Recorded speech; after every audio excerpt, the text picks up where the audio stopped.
apa sepen penin tu ni tu bang pha IPO wa pathen thangwa namhan lang chule impact TV kuki talk show kheulim thai dinga hin koi ki ta jiwen jong pathen chunga ki pa thoi phong owe na hi chule viewers so jo se anchor kai ma Vahhoichong Haokip min lim na ka hin pe owe adang cyber ta lawin tu ni aina ki olympic dingo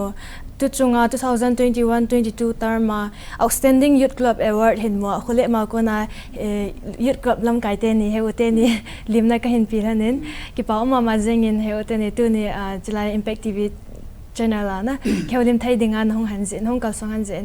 apa pen penin introduction part ana nei peutin ai ho ki mutu na jong wa first time hi in ken jong koi chu koi ke nai po ina chule reverse of it dinga jong introduction heu nangin hen panin lang abanting le ulunin aban hen sai pele ki pa me nama sa penin ima chabe se chu hi jong le impact even jong hin gel kha hi che word chung changa ki mu chung changa na kheolim the jun na sei bangin pathini thangwa win ke chu ka hi le e he jang mai thein tin kamin Janghaolun hin tu to a hi Manipur Theological College cha BD ka bol lai hin final year ka hin ka chen na chu hi le ka hung bangin khuli pa hin na hi chan chu ga se ni ki pa ma ma jing hi le tu in ololon nang phat ke kamin chu hi le Demminlun Haokip ka hin tu to hi khulib zut club madinga education secretary ka tu hi start le master MU ka bol lai ta ka ki pe ki pa ma ma jingen nani ne na khole ma ko nahi hanen na ai le heulun hi youth club lam kai hi en na ki pa min ai le tu aban an chal pe yu hitin khulep chung chang he na tham khat na hin sai pi thailand ding ham ki pa min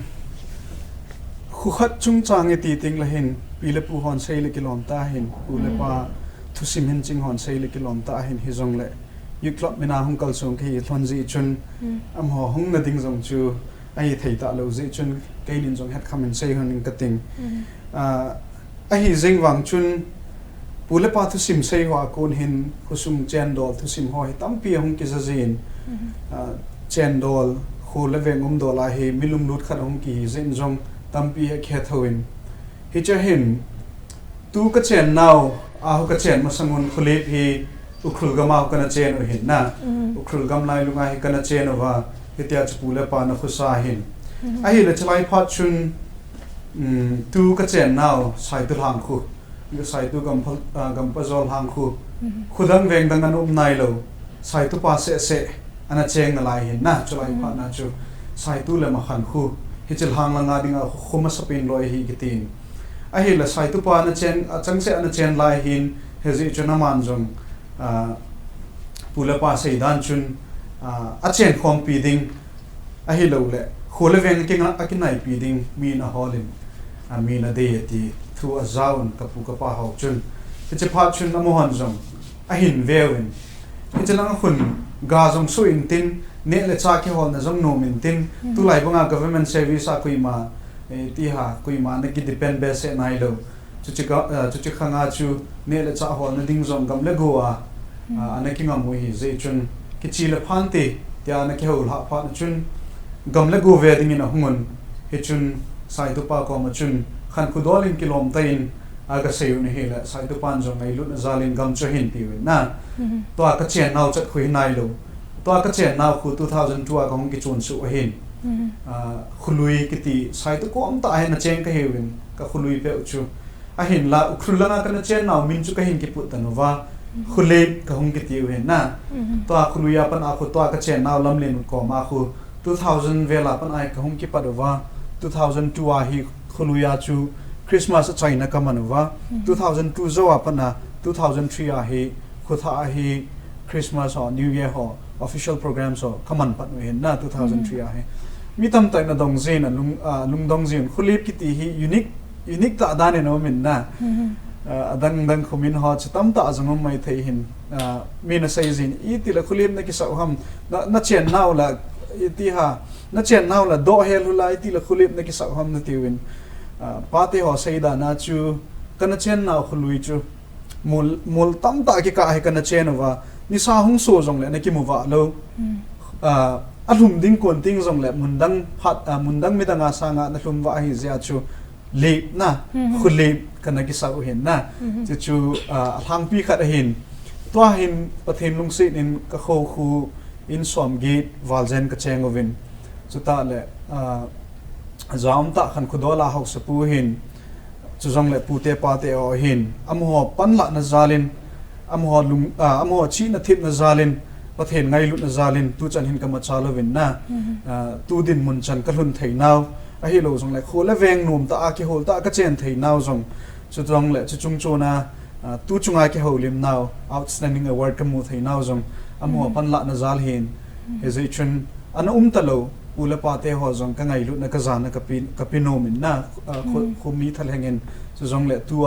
อุลปาดำนลายหัวเจงจงอมหัวจาลาทิลจงสีหงไทยโคเลเวงจงกระเจนไทยฮิเจนะอมหัวจุมาจงกิปาทูกเซนขังท่าหอจงประเทศลุงศินินก็กิลุงคาดวินกิโลอีคอมนะครับชูหาสันนบุยนะจุมดิ่งมองเห็นนะเฮจงเลยฮิชอเจ้าสีจงก็กิลุงคาดเทงไลออนฮิเลชอเจ้าสีจงขังท่าเตเจ้าสีอปันละนาวเจ้าสีจงกับปันละนาวเจ้าสีจงเฮอมหัวเจ้าสีองกับป้าจะสุเกติจะกะเสียงนมเห็นนะเฮจิจูอัทางเปียก็โคก็เวียงดานุจูเห็นตู้น่ะชมเบคัดกิเซกิทำนังเฮเลประเทศพัทเทบุกจังมุนก็โคเฮdoctorate degree ในฮีนี่ก็มุนขัดให้ดักตะลำดินทางหินขัดให้ดักตะงำเขาหินสุดท้ายเลย colonel จงนี่กันเนี่ยนะตัวอินอาสามา posting หินสุดท้ายเลย bank manager จงกันเนี่ย bank manager สุดท้ายเลย pastor จงอิติหา KBC pastor หินจงเลย KWS pastor มาซาสิลงอา KWS pastor ป้าจงจะเกี่ยวข้องมาหินนะตัวบางหิน social field จงหินประเทศลงเส้นนินจุ่มมันก็ไหลเที่ยวนี่แหละที่ชอบจาเลนจงประเทศกระทั่งเวที่จะทั้งเปียก็เขาดอลก็เขาจุ่มจางก็กะสิ่งนี้ตันเตะอย่างนั้นคนเล่มีขุมินทางตาเลยคนนุ่มตาฮีตีอันนี้ก็จะจิงหินนะตัวนี้ถ้าเบียนให้สังเกตเลยเราปีนเที่ยวสังเกตดังมาจิงเห็นอิมจะสิประเทศจาลเห็นประเทศนั้นนี่พูดจิงจาลเห็นนะจิจนน้องหัวจุงจางน้องหัวจินจงน้องหัวจาเลนจงประเทศอเวเลนทางว่าคิดเอาเป็นนะป่าวมาจิงไอ้แหละตัวฮียุดกลับหินะอีพิธีน้องกิผู้ห้ามจุเลอภิโดยหัวฮีอีปีห้ามเดียวฮีนี่เห็นใส่ปีอันเดียงห้ามเฮอุดที่อุดเลยเนี่ยอามาลำกายหินะจาเลนอามาดังเสร็จแต่นี่เห็นใส่ปีเลยป่าวมันเตะจุเลขับไปoutstanding award ฮีนั่งลำกายนั่นด้วยยาฮีจะอินจังอัปเป็น congratulations จังกายปีนั่นเลยป่าวไม่คิดคนรีบจุดกลับฮีใส่บังว่าจะโคฮี1960หลังอาจูใส่ตัวกำพัสวลายของเจนปันเองที่ของเจนโจ1972ดุงอาเฮ1972อาเฮปุระปาเตหอนอันนับพูด1977อาเฮ government recognize นะปัตตา government recognize กันอันดัลดาวว่าสตาร์เลตัวอาเฮ NYK นอยาจง affiliation เฮียตัวเล government record หาจงปัตตานะยิงกิมเมนเทียนนะตาจูมาซาใส่ตาอินครูลงอาปนักของกิจชนว่าขุสุงาขันโตนาดิ่งมันโนเทนาดิ่งอาเฮบุลปาเตอินขังท่าเตหอเลียกสิมนาลำยันลังไอโลละอีพิลำฮิจังละมีนุงอาพะเทนาดิวว่าเฮกิโลยคอมนักไอโลละขังท่าเตมาโคเซียมนาดิ่งขัดง่ายข้อที่อาจูคุลิบจุดกลบเฮหุงกิพุดโดเฮที่คุลิบจุดกลบกิพูมาสังนังจนไอโลละเฮติจนกิโลยคอมนาทีดันจูหัวบุงอาหันลังอีพีจุ่มจังเลยวันนุ้ยขันโตนั่นละดัลน่ะกิโลยคอมนาดิ่งอาจูจุดกลบเฮมันจะไทยเป็นเฮที่อาจูปุระปาเตหอจนจุดกลบเฮ1972กุมภาพันธ์พูดเอาเฮนประเทศลุงเซียนตุกุมเฮ golden jubilee นะจังจูตุกุมเฮสกุมสองมาก็เห็นนาวจะเห็นgolden jubilee อย่างเฮก็เห็นมันด้วยเฮที่เจอก็เห็นคนก็มันเราไล่ก็ก็กลไล่เต้าเฮที่ป้าผมเลยสิ่งgolden jubileeก็น่าเห็นกินได้ด้วยซ้ำกินได้ตายที่ป้ามาสิ่งไอ้เลย1972อ่ะยุดกลับมีห้องเก็บปวดนะไอ้เลยคู่ลุยอาจงฮียุดกลับมีหอยตาหงเก็บไว้ปวดด้านไอ้เห็นนะที่ป้ามาสิ่งนั้นไอ้เลย NYK นุยาNYK นุยาก็มูเวนตีอินนะที่ NYK ฮีพิมพ์ full form พิมพ์จะได้อีพีที่คิววอร์คำเห็นได้เห็นใส่ปีไทยกันเนี่ย NYK ฮีอีทำข้าใส่โลจน NYK หลังอันตรงจงกิฮิปวนฮิจงเละอโม ki thua pi na outstanding awan ho pyo he amo to ki pan hona hung ki mu hi ji chun amo noya ai pya amo NYK staff ki mong ki hi jong le tham khat ga ki sei le NYK ong hi 1972 a hung ki phut hin na che thing hang nga pya khang tha te ho grassroots level a khan to na lama na government in man apui hui theina ding khan to na madal theina ding a hi thing hang langa ding a thing hang gama rural India ding a hi NYK ana ki phut do hi in a ki phu do na ji pi ho cho sei da tang ka ting nyole ji NYK hi pi ha aman a ball pen hi phiam tia le chun thing hang gama zut klop yo si to bang hi amo in ki thopi na thei thei na ai lo le amo affiliation amo zut klop chun amo no ya affiliation ki la hin la lo yang so nan ten hi jong le che la na ding ho a che pp ngai am thang sa jo la sei taw ten hi jong le NYK no ya affiliation ki la a che pha le chun NYK chun ki thopi na ko sung sim hoi na hen lang thing la go ven bit na hen lang ai lo le kha sim na lama hen lang pilam hi jong le NYK hen ki thopi na ki chip goal sit na lam jinga yang na football ho ta mai lo le pp ho ki chip na material sa chom na he NYK ko na he ki muzia na hita he NYK to ki tho khong ma khusung yang ki sim ho ya ta le khang tha te ho jong khan to na lam he NYK to ki tho khong ma ki man no he ti chu ka sai do ki pa ma ma zingin NYK hi a full form NYK he Nehru Yuva Kendra Sangatham ki ti na NYKS che chu NYK full form he pa ma ma zingin ai ki chi sat zingin na ai la chi NYK hi ai mi bo pom thayam ai lo le ai poi NYK hi dia district yo se na thing hang in India rural India la district yo se hi hi in youth coordinator ki ti na DC office kampu pya cho kyo ewa hin mu he le hin sei chin jap leng NYK kampu pino ya na sadar no ya hi chi DC office umin cha youth coordinator pa to ki za tu all India ti na hi chu jan pula yang na hui la yang hin kyo hin mu na he le district level hi bove ti chu ka hel chin no ki pa ma ma jing in district level hi wanga chu sang pit ai jing hi na ki pa ma ma ja hi le membership hi ipiti ki la ham na hin se pi thai pe hen de ham NYK membership hi it is say the membership hi staff ho ai lo le te so exam ho youth coordinator ho NYK lin long ho wang chu exam ki bol ai ta chu ki mu hi na jong le ga ai ti mi lam na ti la civil mi khat ai lo le ho to bang jaw thein na dinga chu NYK hin volunteer ko ji na kum khat le ita chu volunteer ko district nga volunteer ko win chu pt sai da remuneration ti dam na ki thopi ne yang khat le za ham na sangup ti ho pi win je chu volunteer chu ita chu interview form ki submit na form ki honga ita chu ki submit na volunteer la chu interview in ko wa na ta chu ki la jing hin ta le affiliation pa wang hi le NYK zut club min khana affiliation body tia lawang chun pha angai kho pen chu zut club chu government na register he nam na ti wang he register lo chun NYK affiliation ki la thei lo ki pa ma ma jing ai le abandong weleng na mi tam bit enjong ti lungdong di jong kata san nin kai ta bang bang na is it chun ai le chi mi jo si applicable ham ai lo le to ama youth club to affiliation nei box se ama youth club to affiliation nei nui na youth te ho box se applicable he di ham ka sai bang chun NYK na to mong ki lo ji chun yo le ki sai khel khamai the hin na yong le volunteer wang chu district sunga cha de apply chuna ai kha jing da ni ka he do le ai le district sunga te ka bang ta chu ke jong volunteer ke hinam la ka apply le jing thai na it does ki pa ma jing ai le like education lang ho hi chan chan bo apply thai ding hi ti ho na eligibility criteria ho am ban se pe ding chi wang chu chu mai the hin na class 10 12 vào be chu hi mai the hin hi jong le amon a vet pin ho i ti sai da te ka da na emergency thana COVID-19 home tai na COVID-19 lai thu ki sei le COVID-19 lai chu volunteer ho he amon mana vaccine ka mo na so ha man chau so chita banga so NY ke volunteer ni ha le chun pha emergency situation dung ja ki sei thei loi piana man cha di hom ki sei thei loi jong le amun apha to tu dung ja so NY ke in pha man cha num ne ya le chun na pa ta so available ni ngai ti da ne pa mama jang ki chi sel ta in na mi tam ta reverse tam ta in jang phat chom pi na nei dim ka ta sanin hezi chun ulunang chunga jang ki pa thui sai kin awen ai le tuin abanin Gangpokpi district outstanding award chung jang hi na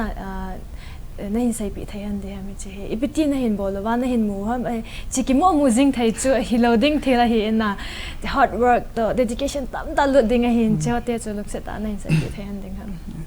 chi award thu hi tham kha hin sei leng na NYK outstanding youth club outstanding award tiu hi ayo ka sei tang NYK chu Gangpokpi district bawam hi po in na chita banga chu NYK no ya club no si hi report tab tidam ki submit ziana chu district level hi abala state level hi national level na ta chu district level la chu ai ke thana le chun district level la ke thang do chu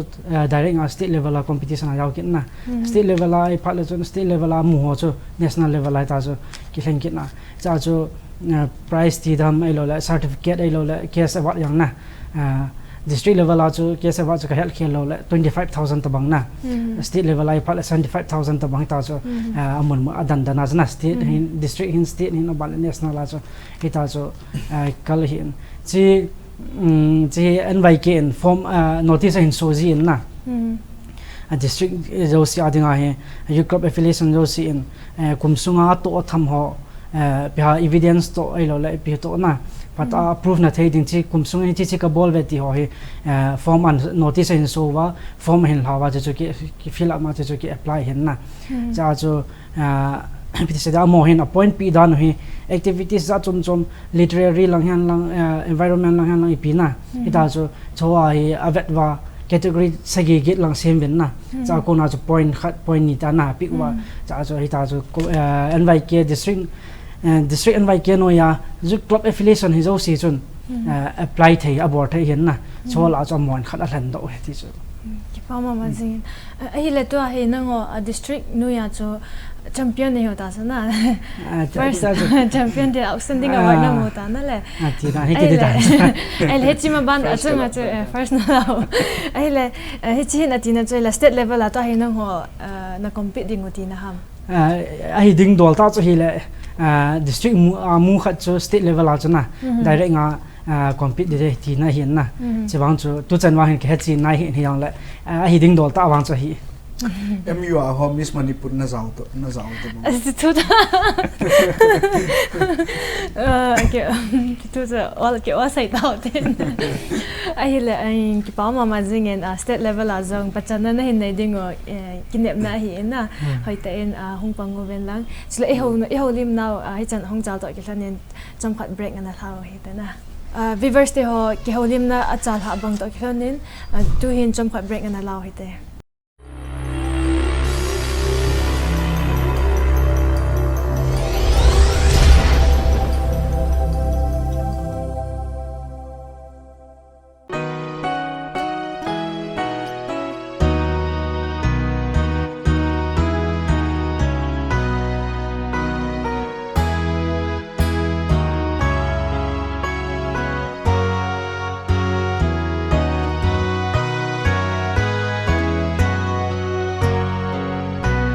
Khoi hi akon hung kisim do don thei zo se hi khoi zu thing sel akon kisim a hi khoi hi test the heart of Manipur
break in la chayu to kilonin tu in ke holim na ban an jam paging o hite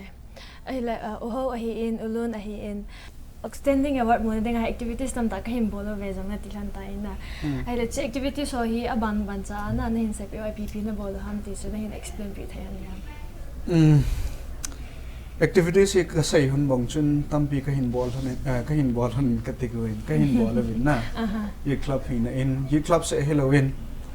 now te ho tam ta in jong chapang lang ho tam ta in jong ai ki thu pi zion upana hlang ti diu ha nu te pa te ho khang tha ung je hon jong ki thu pi zion na je chun yut ho se halloween mi tampi kong ki thu kho mo hin an jo ka sai bong chun khochen do la khan kho do la hausa hin pulapa semang pochong ti diu ha tu lain kimin pha te jong na amo cheng jong hin amo chung chu na hin ke ho kho hin hai mil thai loading min pha ding along min pha be kaneun a khat na chun gol hang paw min thang hin ama hin ke ho neu lai kitile kum som masang ho pan a chu ka kho wai thing phung ho na phu ji hin na ka khuto ge wa thing phung ho na phu ji hin tu jong khona in khumi na mu ting la mi lim kila album thwa jong mi hung ji hin in khu neu chkhat na khu kati dan pa chu hi cho hin kho sa na thing la song hin kho sa na khosung din muna katina to khulip khung la chun lampi pa ma khon evergreen ki tu to so ke veta hi cho jong khu ama sapina na bol hi ama na hi na upaw min thang hi kyo het ma sang pe achla ya chu pidinga tu ham dia ki lungdanga kho jong ki kho sa lo hin thing pan asai dinga chu a hin la hung ki he na hi le amho zalin jong tu hin khang tha tam pin jong thing la song ngai lut ki nei na je chuna ma chunga jong ki pa thu you club minin ka say no mo bin chule adein ama banin dr lam tin thang le palal cha hin na ama ni hi tu din muna hi advisor ka nei hin khuli bil club min ama ni hin 2017-18 vela pa chun youth club hi phatia masang asang a hat be che ding akhang to ki to a bol thei pi mam sei thei pi mam ti bol ding chun lung tu pa hin nei thon to chun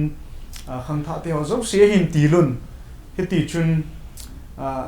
mi khat lanin jong tot nan nei zen jang na za kha mai theu hin clean khule green khule healthy khule ka hin ti na ke ho project lin pin chu pi hamati e ti le chom khat zo le hin pha chom khat zo le khule phi a vel ho zo sian lang hoi la he jong le a thing pin zo chana thing pin hi sa ding he ke ho lung tu pi hin na je chun khusunga jong ute ho tampin ngai lu nei ten dustbin ho asa thuin cho jong cho lo hin na ma sanga chu asa thuin go asa win dustbin ho kan ko yun hichlai pha na pa chun 2017-18 langa pa chun hiti chun am ho thum hin ta le ute dang ho hin a hin kho sa zewin ko sunga hin khudang sangin na pathin lung se nin tampi ka hin bolun hcg a he isai bang wa chu award jong chu hung ki mu thei hin pathin lung se jala hichi activities kana bol ho chu alhang pin nawin jong hin sei nan tin kin jong alhang pin eu khat hin sei ka ting aneu pin a sei dinga chu ke ho hin World Environment Day 5th June na chi jong observe kain bol jing hin ke ho se sen ka bol jilo activities ka bol ting ol hin in collaboration with competent government authorities or hin kain bol jil hin na hichi at least ho chu loipa golpan jong hin sei tan te to lang pin tam khat sei dinga pha athu pi si cho hen sei tabang he tan na jong le tam khat ga ha be nom kitile chi award mu na thil dang nga hello chi award mu na chunga he pha activity so ppm dai ki submit hi na kya ka age bol yo se chi ki bol en chi ki bol thi ho cho ki pi a cha ko na cha award hung ki mu the hi chi 2021 to 2022 na si a che kum ska sunga bo hin sein ka ting na che awa mu na dinga ka pi ho kitile kana to ka thil bo ka ga submit ho chana cho pi ha 2021 yang so corona lockdown zin tham khat a hu cha ve na kitile lockdown in hope ji chun che ka sung jang chun pi ha khosung ka bo thei thei ki bolen pi ha inside northeast na inside northeast to ki thun jong je klomin pa ko songa chapang ho school kaital ho cho pha le kha hil na na coaching ti dam free na ke ball pin la ni la thum na ti chun ke ball in sta le corona easy chun community quarantine center jong phat en ke tup ten zu club makin en ke ball in sta le hong chi chin pha thing phung phu ding ho jong na thing phung pho jong hi tu kum khat nung ta bang wang hi pha aphu na dum ta lo ki til kalam pi ho mun ka nei te hi win na si jin kum khat ta bang hi kai bor ta pu win yang le chima sanga cha kum si ta banga hi environment de ni la hen thing phung ho hi thing ke ho hi forest ko ma ka thum wa ka tu jing ke ho hi na ta le pha ta le online na jong lockdown sung ai ji chun online in jong bol thai thai na hang to ki tu in online mang cha in jong bol thai thai ki bol in cha ga sai thai chu online awareness on coronavirus na ki kha jong kana bol win chi yang chu in the online na easy chun outreach lenin foreign gam na Pakistan lang ki na online na ki bol easy chun foreign lang gam chum na ga sai ding a chu Malaysia lang Singapore lang hok chan ge na ita chu response ki mu in cha chu online na ki bola certificate chu kholip ju club mina certificate ki thot na ita chu online corona awareness quiz ti dam na awareness ading na ki bolen sta le lockdown sung ka ma chun online poetry environment dia ding chu kana bol kin ovin chu yang chu pia NYK hi in DFO hi in DFO kampu pi hi in stale fits group of institution na hing bunga amo to hon collaborate hin kana bolovin jang chu felicitation program ho thopi ten hing bunga kana nei oven pia ga min pha ding in to Manipur Lok Sabha MP pana Dr. RK Ranjan jang ama zaun in thopi ten kana mangovin stale pia zut club minin zong amona seminar umna role of NGO and CSO kiti Manipur pia scheduled tribe department commission na amogona nungzu yang langho zo pan kana la jiwin dale CM pa pia green Manipur mission na zong pia seminar ho han la pi zong la pan thai chan kana zut club minin kana pangovin na tale kyo khusung sen su thing nahi lakhat lahin last Saturday ham second Saturday ham na every month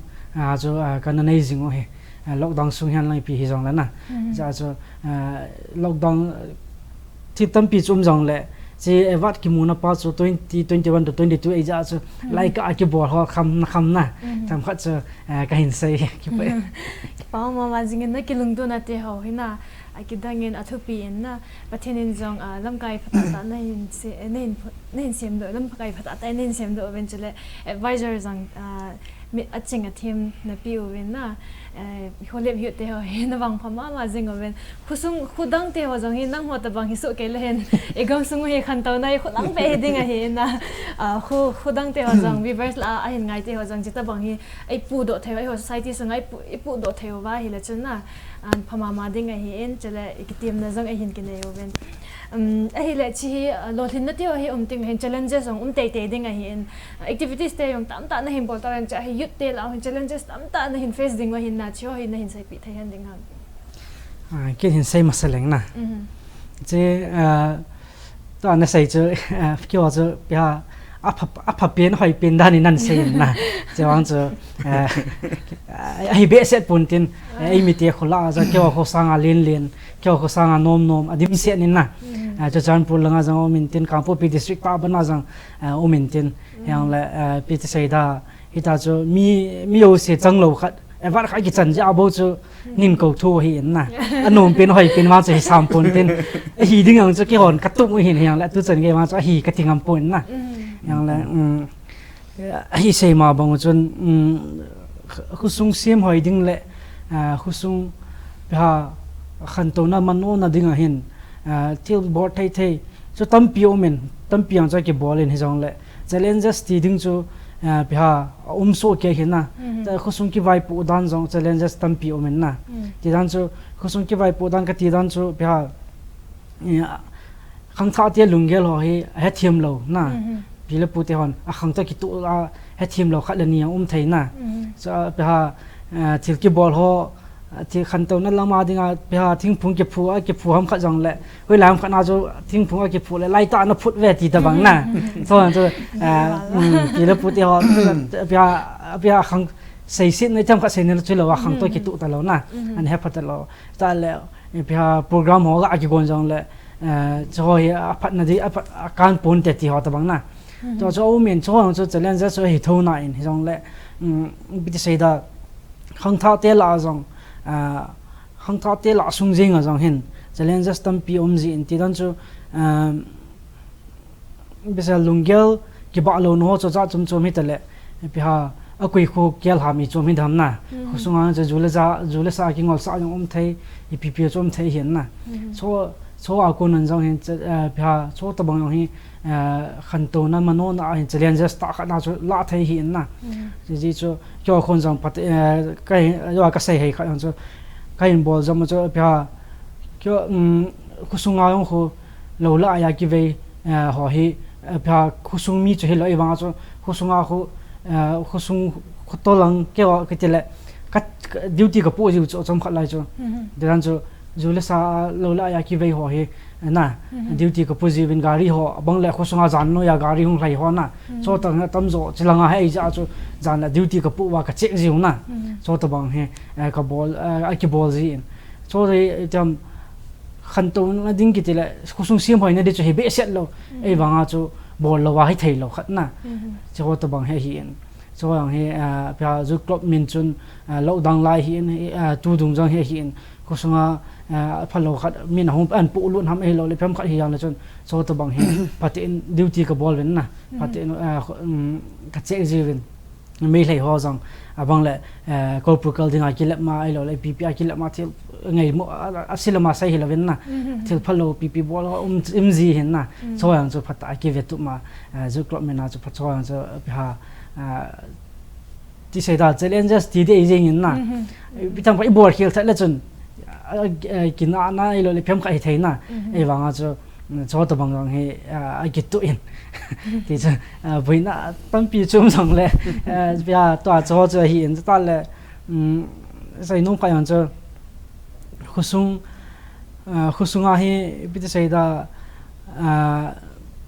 ki challenges khan to na mano na adinga jong he mi khusung nga hi ei mi te kho cha tam zo chu bia khang to sa ki be se lo ki tile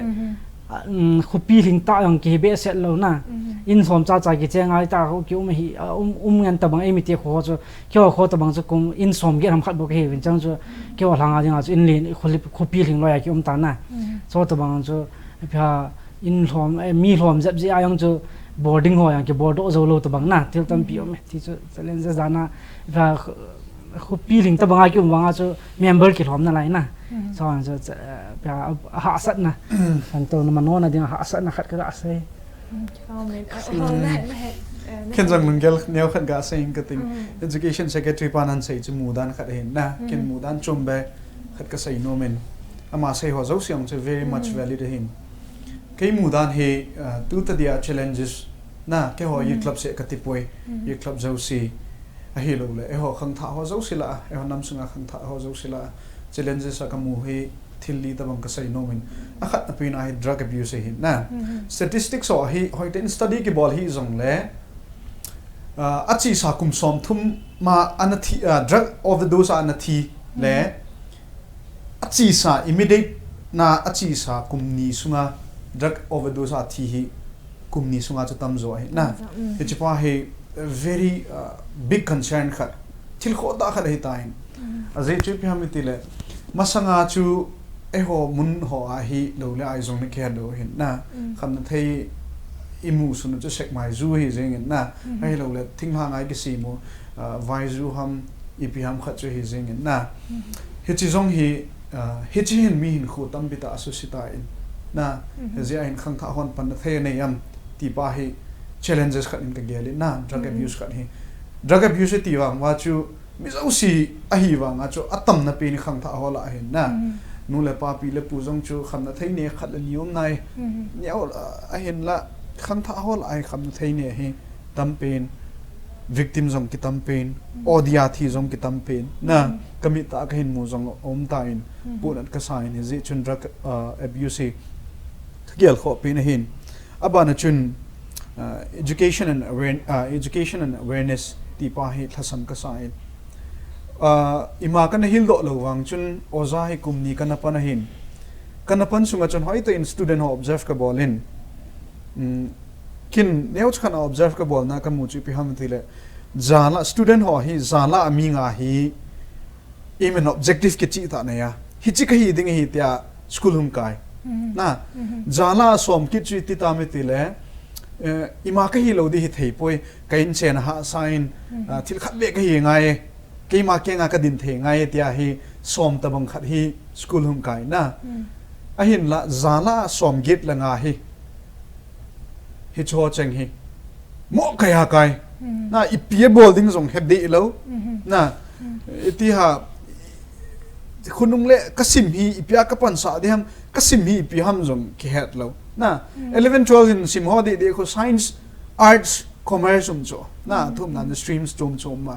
เห็นละฮิจิอามา stream of choice ตลอด no not stream of choice อามาได้ขัดฮีใครนั้นเทขัดอบอลเทขัดฮิตลอดอร่อยขัดนี่อละมันละไม่นะที่หัวตะบังฮี why does this happen อีพิเศษช่วยเทฮัมที่ป้าส่งให้ขังท่าวัน challenge ขัดอาเกียลิงกันได้นะคุสุงาอีตีเลขากิสิมากลุ่มนี้เหียปนะมาสังอาจจะกลุ่มทุ่มกันเหนียวไล่กลุ่มทุ่มมาเลขากิสิมปันเห็นตัวหัวเห็นกลุ่มนี้สิมปันเห็นนะกลุ่มนี้เลยก็สิมปันหัวฮีกลุ่มนี้ปนฮีคลาส12จะน่าเห็นสิมน่าว่าให้กลุ่มซ้อมเลยกลุ่มลีลูได้เห็นกลุ่มซ้อมเลยกลุ่มลีซุงฮีซันเดย์นี่บ่ออฟอยู่วะนี่คนตั้งเสียฮีบ่อยู่จานจงน้อมตากิจิมมันเลยว่าเลขาสิมูสกูลจิวะลุงกิปะตามันเลยว่าหมดแล้วเนี่ยอาสิมดิวดิมเสร็จนะกลุ่มซ้อมเลยลีตาบังหุงเกนไทยว่าฮีวังซ้อมเลยลีเกนไทยนะจูit goes in vain นะปันนั่นในจีตาเราจะใช้นั่นแหละฮิจิป้าให้ขังท้าวันในปีบอลเทียมนะยุคลับเสกติปุย CSO เห็น other organizations นะอีปีบอลเทียมอ่ะมอเห็นจิป้าจงฮีอีเกียลดิวขัดนินกระเดยเซนอ่ะบันตาเลยนะโคตาขัดฮีกูคิดเห็นทางพีเอสเอฮีขันโคเห็นขันโคทุยหาเซวินนะอ่ะเห็นละตุลังเห็นหอยตาไอเวจีติงละเห็นคุซุงหัวเห็นแวงซุงหัวเห็นกิโลอีกข้อมนะเห็นขันคุ้มตะลุตะกิโลเห็นน่ะเห็นขันคุทูฮิกหาหิลดิวกันได้เซนมาสั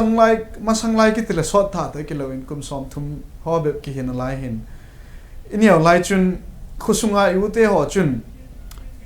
ทิลพะโลขัดอีบอลาอีมูเลยอเป็ดเป็นอาจิโกไวเวน่ะอินซุงอากะเป็นปีกอุปาเฮโลกันนี้จะปาจงเฮโลกุยจงเฮโลคุซุงโกลังขัดพอดจุนอีกไวเวเลยอิมาก็ใส่โลนะอิมาก็ใส่โลก็อู้หินไอเวฮีกันติจุก็สร้างอะไรนินไอเวฮีกันติจุนะเด็กกันบังคับอาจูฮิตยาจุก็ใส่หินอินุยป้าหอจงจูตุนิน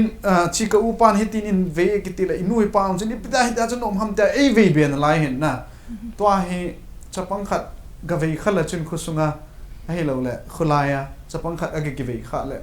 อันนู้นป้านี่ปีใส่ดำนู้นละป้านี่ปีใส่ดำนะนั่งคุยนี่เฮียนะกระชานะบ่ฮัมไอ้เราเลยไอ้กิโวจะปังจิงจงจนนั่งคุยนี่ยาตีจ้ะนะอีละว่าฮีมาสังอานุ่มขันคูนะ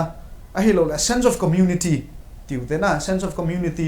ทักขัดหีนะคุซุงเวงซุงขัดหีนะจัดขัดหีนะน้ำขัดหีนะเป่าขัดทอหีนะป้าฮีต่อยมังกุตาจ้ะอินซุงกะโบกิขอสัตว์บังนะเฮจ้าเจ้าสิเฮ challenges เฮนะเฮจะอาจจะโจทย์สิเฮอิจิ challenges or education ลำมาเห็นจะหลายขันคนลำมาเห็นขันคนนุ่งคนลำมาเห็น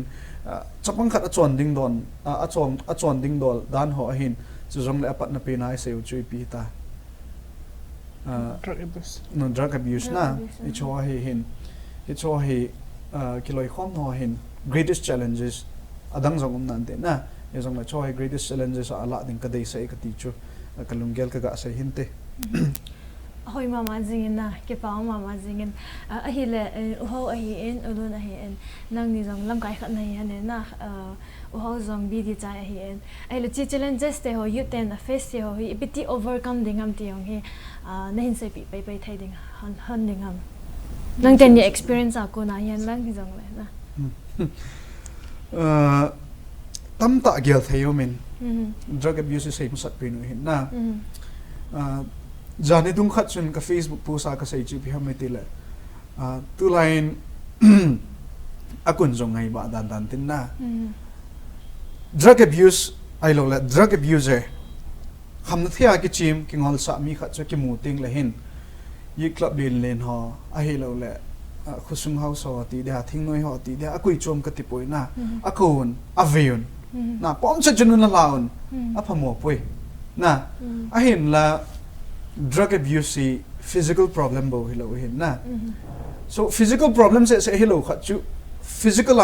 se address ki bol thai lo hi it is emotional problem family problem psychological problem na mental problem ki ti jong na chana ki mat ma hin na hezi chun drug abuse hoi ta addressable ding la hin we have to take all the things into perspective til jong si ipidia ma chun kham na thia hung thanom ham ti chan gai vet pi ngai na e hon to tu din munai bol hi ane pa se hi viewin amo hi drug victim hi na ka uhin victim of inhumanity ham khat ai do ji tawin mihem jingai gel ta lo cho drug ne ho na hich perspective isim pa diu lawang chu ni thailo di na hezi chun amo hi human dignity hi amo human dignity ong hi respect ngai ka san lai na abuse ho hi addressable ding ting le hezi chun hi thei han lang to hi ive u hin na ve se helloin a family condition ita bang ham ki ve han na a family azong chu broken family ang kun do chapang khat chu na broken disa cho na a family ita bang ham vet piding broken family hi la how can we help to make it na how can we help to mend it ita bang ama family zong chu infringible theu ham na hi pa zong hungai chuta le ama dinga hi ho dunga hin professional counselors nei nai po in chi a boy khat hin hi thei han lam rehabilitation center city hall the addiction center city hall khu na community ki sim do han lang hi cho han ki koi han lang superintendent patan ki koi pi han lang chuban ne chu chung chon jong chun counselors jong na dedicated counselors ki koi pi han lang hele amo hi ehon mol bo adil li tiu le thelo hin na mol chu aki je pe na na na lagi chai hin aki chai chi ki ding hin na a hin na lungsunga chin jin ding agel ho ding a hi lo le environment a hin pui ding khat he ki sit pi thing le hin phathai tan te ka ti na a je chu in sunga ko ni le in sung chi ta bang ham vet pi a I ta bang ki tho pi thiam sim pi ding na a hi lo le addiction center ngai cha counseling ngai cha ama personal history ta bang ham ti hoi khol gil pi a I kho sa ma mong le na khol gil pi a he cho ko na hi drug abuse effective ta address bol thai hi ti chu drug abuse sung cha ka sei nom hin chuta le chun education lampang hi sei ting le ka sei bang chun now they hot ti tang ka ting azi chu BA jong ki chaya kisim sim na lai le ka loi ho PhD sim jong mi tan na now te to high school sim lai ho hi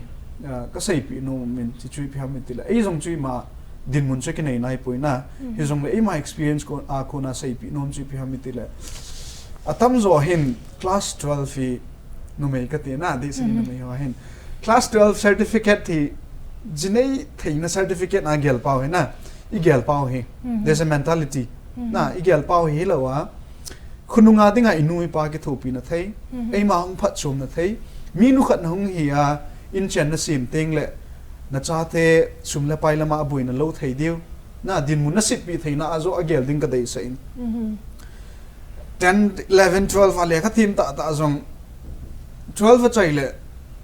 aban zom zi talo na 12 chai la in sunga nu pa ki thopi 12 na chai ne nu na pa na ki thopi di tho tho le le kha sim chui pa pangam na newa pa ning ki thopi jing tang kho ka sa lo na kho lo cho aze chu the goal is ai ho dinga I goal chu livelihood in a life na survival ne le cha in a life cho mi dinga chu na za chum chum philosophy se da ta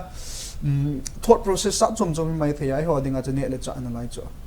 chu ta 12 chai wa pan na yum lo tho tho du le chun Nazri ai simba pa na sumho chu ki khol wa interest am khan ai ki pi ule in theina la cho na hichi education address bol na ding to be pina ka gel wang he kai wang hen awareness ha ngai na ngai ka ti chu na ima cha chu hi pon masang ningkum chu hi tam ningkuma metric a piu chun le khabu neu khat kana simin team zin lam hil kana tin he che chun class 10 jo a bol thei ho 12 jo a bol thei ho BHI ha bol thei ho na a field dung zuya ama stream dung zuya bol thei ho ti neu khat list kana bolin hebang chun science sim khat chun ipya man cha thei ham na art cha team khat chun ipya man cha thei ham me cha team khat chun ipya man cha thei ham tunia student hon amon chamwa het na dium lo se ja chu it's the role of CSOs na you club so amon panan la diu ngai ta cho na to hi government in zong anei cho skill centers so he skill centers aneu ei mi ho hi kangpo pi ta cycle hi ta transport hi ta technopal hi ta chasa hi ta kangpo pi support me na mod bung hi ta gavela chun tukan bol zong ei mi lo ken ko pot zong ei mi lo samchep zong ei mi lo na neu pina sai dinga tukan bol zong chu ei mi ki nai lo hotel bol zong ei mi lo chakhat ki me na he cho so siong hi a part of skill he kati na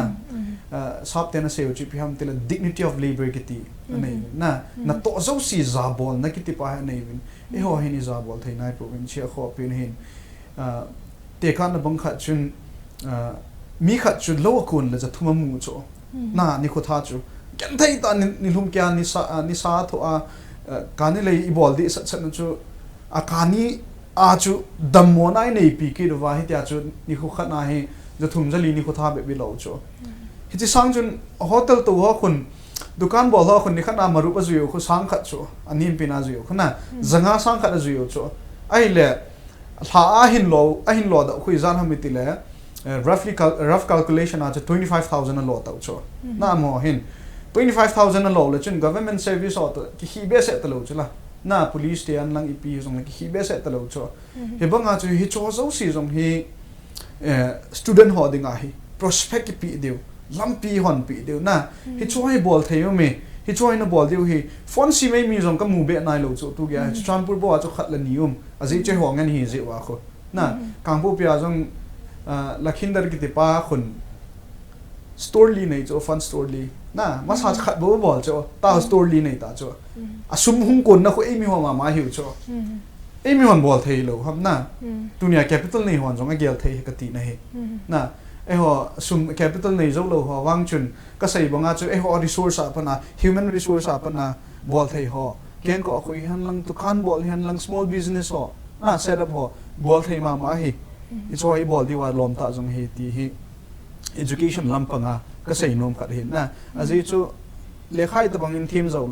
zong leo han government service e hodinga thing lo pi chu na government in nei hi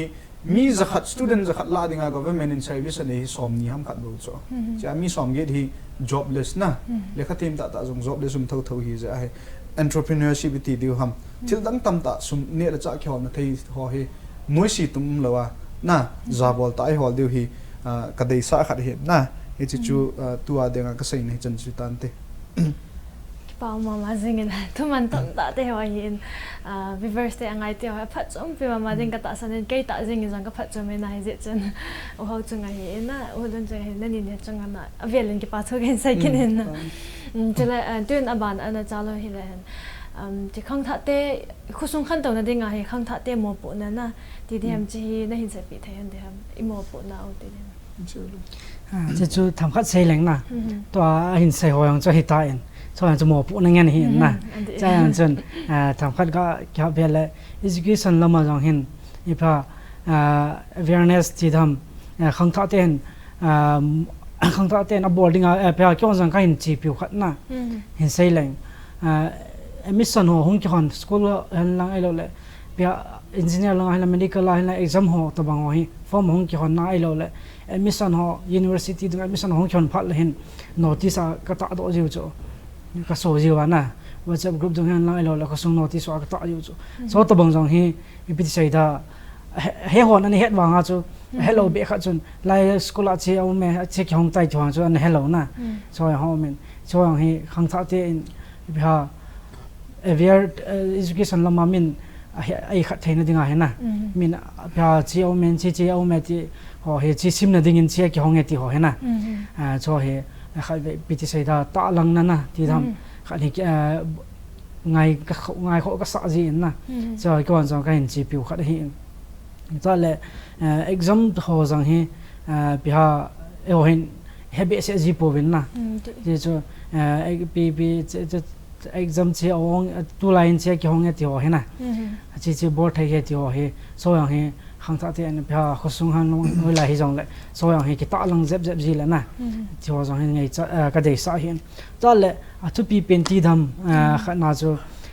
education lam he tí say là chọn ai mi te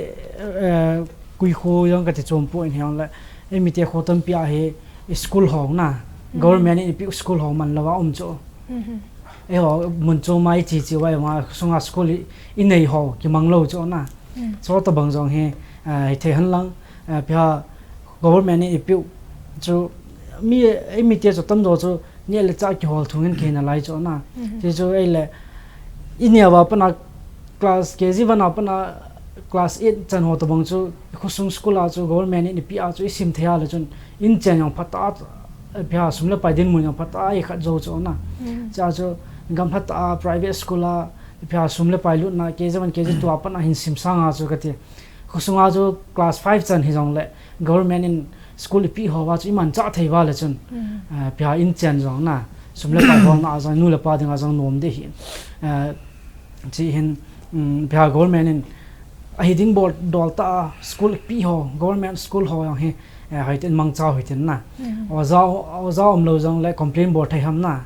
pi ham cho yang he pi te sei da CSO hon jong student organization hon jong ke ve tup jep han lang khosunga government oza bia in mona ki moi lo le pi ho jang na government school ki mang chal ho jang he chong tam pa ki ve chil jang han lang sta le government in free school kai na dinga sim ho na pi bia novodaya omen ai lo le klevia ho omen na so to bang jang he itile bia khusung khana chu itile mi tam penin lai jong ka kai do thei dam ti pa he na zu klop mo han lang pi jang la cho he ki bui pi han lang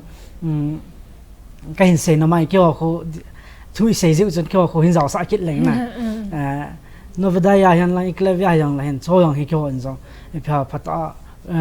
có số nào mi tỷ lệ mi giá cái độ thay đầm thì na cái ngày tổ học bên nó hiện bây giờ exam form không cần phát lệ form cái apply phiếu na abang là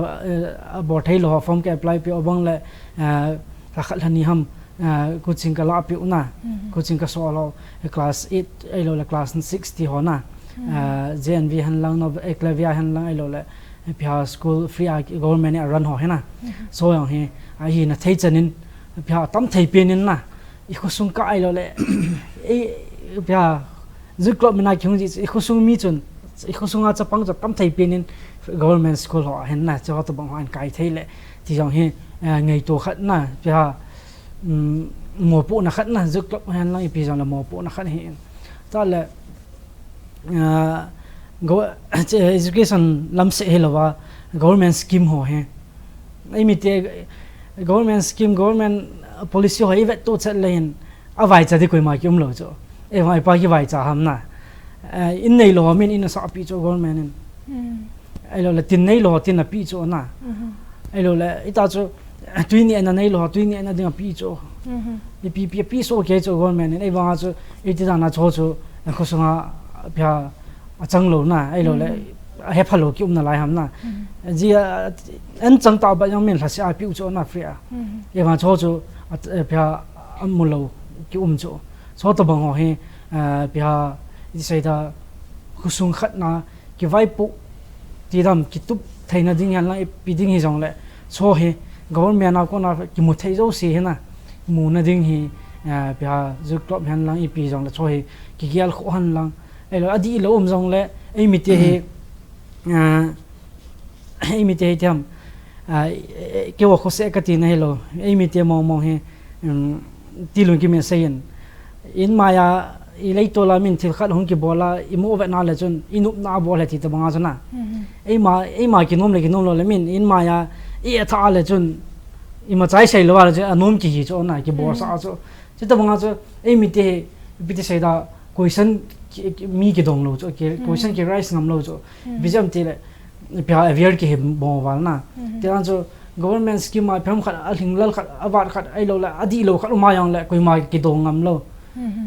officer khát yang cho question cái bò ngam lâu cho mình à mình tí as cái riêng na so yang hi aviar hi lâu chứ yang cho mấy thế lâu là bây giờ nuôi party họ chọn mi say để tí ra cho na nó phát nó tiếng à cho yang mấy chỉ in chỉ biểu yang mấy thế yang là toa khang thọ tiền lâu là giúp club họ hay là pi yang là giàu khó đi vào cái đấy khát cho phim trả lại government scheme họ na cho tập bằng họ hi giàu khó tiền adi lâu yang là bây giờ hồi lại thu thầy ham na alot na ding mun lo ma alot na tin ai lo le benefits of government ipi ho he iti le khosunga ka pulu nen ai lo le iti le insung again thei ha sa khat ko ma ka lot nen na cha chang thei dam ti ho he khang tha te ai lo le min mo pu na danin na la thei leo han khan to thei du ham mi pa khan to na chu in chen ha san hoi lo le sumla pai din mun pi pi jong le in chen ha san hoi so a ko nai tam khat be jong le na government jen an sai tai government job jong chu mi za khat la da mi som nya dinga bo ki sim cho hin na jong le government in sa pi jong mi za khat na dinga mi khat to sa pi jong la cho hin na jong le chi itile chỉ tâm thấy cho nên na cái lùi độ đem thì phải hàng thọ hỏi na không cả này chỉ là tâm thấy cho nên không có bút đem thì họ hay cái ngày tôi thấy lại thì cho cái lồng ghép cái cái bảo mà riêng em một bữa nữa thì sang nên na thì tôi hiểu tên này thì sai con này em hỏi rằng cái tiền khâu đỉnh rồi em một bữa nữa thì fruitful thật na thì thấy nó đỉnh apa nila đỉnh cái ta sang nên na cái bảo mà riêng phát rằng cái trái con không hiện tại thì chỉ cho đang sai beta lawen a chaina dinga khang tha te dinga yu te dinga pi na sai pi no mu manam chom cha ta na hin sai pi thai han ye phat kan pe kinin sai ma sang ka ting azwa ka sai bong chen ima ki hello jin ima ki sai thei pon na mun khat na chu kyum hilawang chun hit bang hi tia thumop chu bol thei hin hi chun thumop pa ki ti pon tin na he jong le ke ma mu greatest challenge khat na ka mu hi a challenge chu ka sai le address balding dan chumi pin gel tan tin angai hon gel tan tin greatest challenge akamu hi ki chang ngai lu dahin society level hian lang nam level hian lang hoi lai hi jong le na he chi ki chang ngai lut pa hi aum lai sia hi nam khang thei lo ding na ni khat chama ma khang to to jing ding hi wanga chu nam chu khisu che ding nam hi su phat le chuna khang to pa jang jan kai la tha tho ding hin na he chi pa hi realizable diu ka dei sain tu hin how so jong chu min ko it MLA ho jong chu mi pi representative hi kitin na a hen la athang pin hoi ta ai vet ji le wang sidum tai na tam zo pi hi mi pi na to ding sangin akit le MLA di ka kai kit ding ham party leaders o koi convince ka bola koi alung ka hola ipi compromise ka bol akit le MLA ka kai kit ham ti lungel nei tampi nei ziu na wang sidum ka sign nam si pai ho bang chu tampi chu abona kati hi pu na nam si pai ho jong chu nam si pai hi talo nam contractor hoi lai contract gum hoi lai izat kamu thei ham ti jing na ai lo le CSO ho bang chu ku kin pi kati poi KSO kati poi TSA kati poi pi hi jong le am kai khar hung pan le itile chi ke nei danin ko bol thei dem itile chi ka kitchen chin jing dem tiana kum som ni lam kai hung po ai wa som ni sunga kum si ai ma jong ki khel nom lo ai wa pang tho lam kai jong ine na wang sinum ta in ka sei na chu khat le ni kimuna ding ai lo le ki het khil na dinga ka sei hi pu na he jong le ikichang ngai lut pau e ha ding ha gel pau hin e ha gel chanovin nam he khisu che ti pa ka sei nom hin hi chinam le individual le community hi iti sei da two sides of the same coin na one cannot exist alone, they exist together cái com lo le kiloi khom na jong doi lo kiloi khom na lo le ki jong kom de lo na zia chu ei ma ding se gel helwa kiloi khom ding jong gela khan tu khom ding ti pa hi ki changai lu na pa hi tham khat da ha ja deu ngai ti chu ka sei no hin te ka ke pa le ulu nang la cha thumop ti ding dan chu sei ding chu iti na tip na jong to pon tin na yong la lungel khat ni ga ke sei le nam sunga hin ai ho ai mi te sunga hin pa ki bung khen na pa he na a omen je cha khang tha te ge kho du pe na ka dei chu to a hi ipiti sei da pula pa te ang chu oimo po tin na yang le phung a changa ki khen na han na cho he ti ang le pe ha he so ke he tan ki khen na ko na koi ma cha khang to lo hen na ya chu ki khen na ki ti do se phung la chang han na pi jong le cho yo se pe ha mo no se be nga mo no se jing de na dai pe ha amin aku ki han na I pi yong le I pi loi amina ki loi khom na he yong le cha ami pi chu khat hi bo wen na te ka dan ma chu student organization khat e ma la khat e ma chu student organization member ho che ba na la khat ni chu ti dan chu kampo pi district nga chu itam ka se la chu ku ki in pi tha do in pi e ma chu ami pi chu pham tha khat ngan ki chu a ki loi khom na chu min pu chu lam kai ho chu group niam wang wa chu ami pi chu khat ki bo chu pau khat thongan ki bo chu na cha chu cho he hang ta ten ti sei da khat langa ka pang ya ta bi cha kya fanatic thana na omo tlungput hoi nei po ten iti lamkai organization min chom hiang le ami pi khat a ki he bo wen ti pa he na lungyal he nei the uten organization min chom hian lang I pi hian lang aphung min a chang chom hiang le ami pi pa he khat a ki he bo ve ti pa he na lungyal he ki nei the le ti su ka lungyal ka sai he pa mama zingen kyolim na anup the zingen he zang le phat honglen phat na nga lo thai che hi po wen ana ke thi mama zing we ten pathenin phat thai bu wa ta state level ha zang lip te ho na pachana na hin nei ke no wa chale kyolim the hin koi ke thai na ding oven taw na to thoin ana pangjing we ten na kyolim na he chan chun ana chai ta we ten atuni ni kho phat pha chilaya impact tv tokso aina ngai pi te ho zo se reverse ho zo si na chungo wa ke pa tho ken se oven chule tuni kyolim pi ululu na hi in ho hin ama tinin hin sai na banga ai ma chang chi ki ngai loading a hi ti ho jong a hin sai hanin hi china bang chun tu ni thu pha tam ta te ho hi na loi na pa hian lang na una na naw na so pi te ho jong le he thaina ding oven chi ana share oven lang chele chi pha chum na ding tam ta te ho hi amo jong aware hi sa na dingin share chu tin pan na la chu te jong khain te no oven chele pa ma ma jingin ulolo na hi en chele o ho a hi en tu ni impact tv na pha man tam ta te ho nen su lo na nong han zalen impact tv te in pi thai jong kan hi when his zong le chi momento hi ne pu major el paulin thang khong sai na main sponsor hin bola hi na hi chi hi ke ho thlenga na ka hin bio hin ten lungsit te en ki pata sana banga na hin except yan din ka hin tim na yo balloon ki pao me na ki pao cái bảo hen cho lại chạy na tu ni guess yan lang cho lại anchor hi zong le dang no na ding te hwa tui hin po do pio ba hin tui te changa zong ki pa thui sai oven pa thenin thai bu jing han lang ma ba na zong hi ti chun pan da na te ho hin nai ding hin nei wa cho lại hin tui te ho zong hi van noi ta state hi ta ahung khan tau theina ding in amo zong pa thenin pa thai bu ta an cho lại mi pi te ho hin ve zong sin an bon sa chang over ki pa thu khen phong ya chai na